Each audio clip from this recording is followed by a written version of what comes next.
It's fucking hot. It's hot.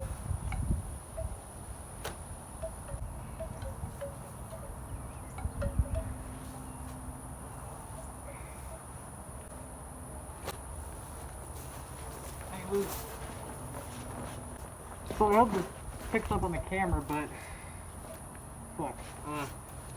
This gusset is supposed to be tucked in, and this would go around it. But I'm taking this shit off.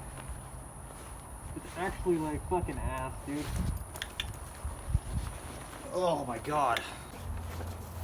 So for this video I figured I'd join the Permeable gang. I've had this suit for a little while, but I actually managed to pick up some impermeable protective gloves. These are M4 and they're dated like 1980 something, but so before these, of course, there was the M3 tap gloves. And the suit that I'm wearing is the M3 Impermeable Protective Suit, also known as the Toxicological Agents Protective Suit later on. The suit is mentioned in TM3-290 as an M3 Impermeable Suit, so that nomenclature stuck around for a little while, as you can see. Most commonly, it's known as the Toxicological Agents Protective Ensemble. Obviously here I have an M9 Field Protective Mask. I have an MSA Contract M11 canister from the 1980s. This is an M3 Toxicological Agent Protective Hood, also called the M3 Impermeable Hood. But yeah, I don't have it on. You saw me wear it. I'm not putting that fucking thing on again. But the hood I have is dated 1975. The suit is dated 1986. And I don't know if you saw the boots that I have on, or the boot covers. Basically, it's just a giant sock that goes over the M3 or M3A1 tap boots. I forgot the designation, so I'll just put it on screen whenever I remember in post-edit. But yeah, so this obviously came after the M2 Impermeable Protective Suit. If you don't know what that is, it's basically this, but it has a hood and it's not as robust. So yeah, that's really all I want to say, I think. Fuck, I don't really know what else to say. It's hot. Oh, the M3 Impermeable Suit as well as the M3 Impermeable Hood and boot covers are all coated in butyl. It's a butyl covered suit. It's been that way since the M2 Impermeable Suit, I believe. The M1 Impermeable Suit I think was oilskin and it wasn't using butyl or some bullshit like that. I don't know. Oh, I should probably not be wearing this in direct sunlight. But yeah, look, there's internal suspenders that I actually kind of like, because you could just wear the suit like this and you know, not have your nuts exposed. Under the boot covers I'm wearing just some generic rubber boots that I have. I don't have M3A1 or M3 impermeable boots yet.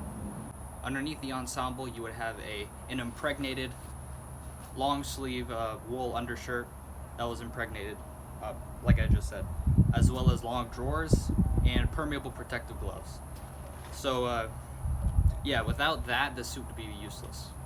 I mean, not really, but I thought that was kind of cool how they had a second line of defense in case you got like a hole in your suit or something. You would still have a permeable protective layer protecting you. These suits would have been used for heavy decontamination work or working around blister agents where it had a chance to splash, as well as you know, other shit like that, just general chemical munitions handling. The M1 tap apron is really famous for stuff like that. Those would have also been issued to people who would have handled CBR casualties, chemical, biological, radiological casualties.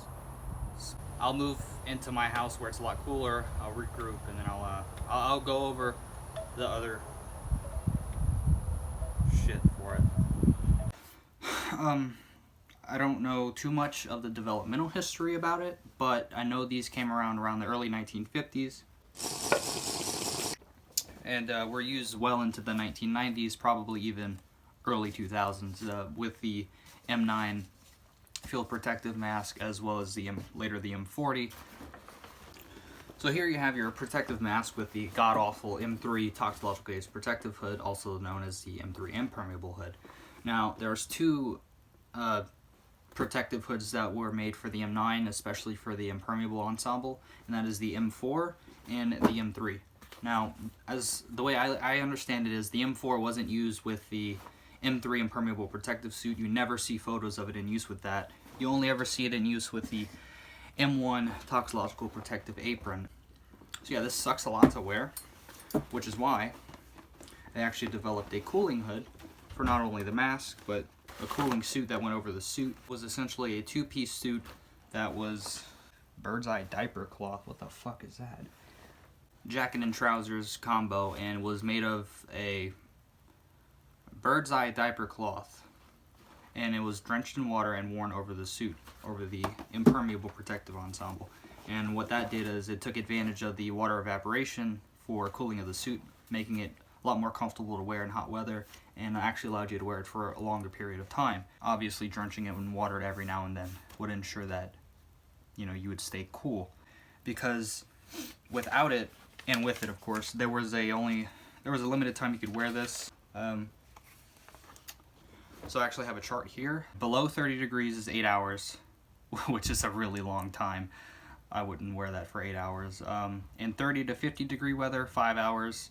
In 50 to 60 degree weather, 3 hours. In 60 to 70 degree weather, 2 hours. 70 to 80 degree weather, 1.5 hours. 80 to 85 degree weather, 1 hour. 85 to 90 degree weather, which is what I was just in, ½ hour. And above 90, 1/4 of an hour. So if I was in a contaminated environment for decontamination or just general munitions handling, I would have only worn the suit for a half an hour, and I would have been replaced at some point if I wasn't wearing the cooling suit. Now, here I have some impermeable gloves from the 1980s. These are actually M4 impermeable gloves. The ones in use before these were the M3 impermeable gloves, before that the M2 and M1, so on. Probably, I don't know when these came out, but I know in the 1950s manual, it states the use of the M3 impermeable gloves. There's a lot of blooming on these. These are made of butyl. I believe the M3 gloves were actually made of a neoprene, and it was coated nylon. Or it was a nylon film coated in neoprene rather than a simple butyl glove. Now underneath those gloves you would have impregnated permeable protective gloves that just provided extra protection. Same thing with the undergarments. I've mentioned this already before. So yeah, that's really all I have to say. So yeah, I hope you guys enjoyed this video.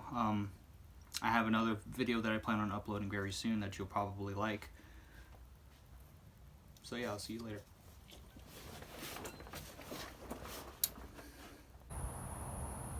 Wool.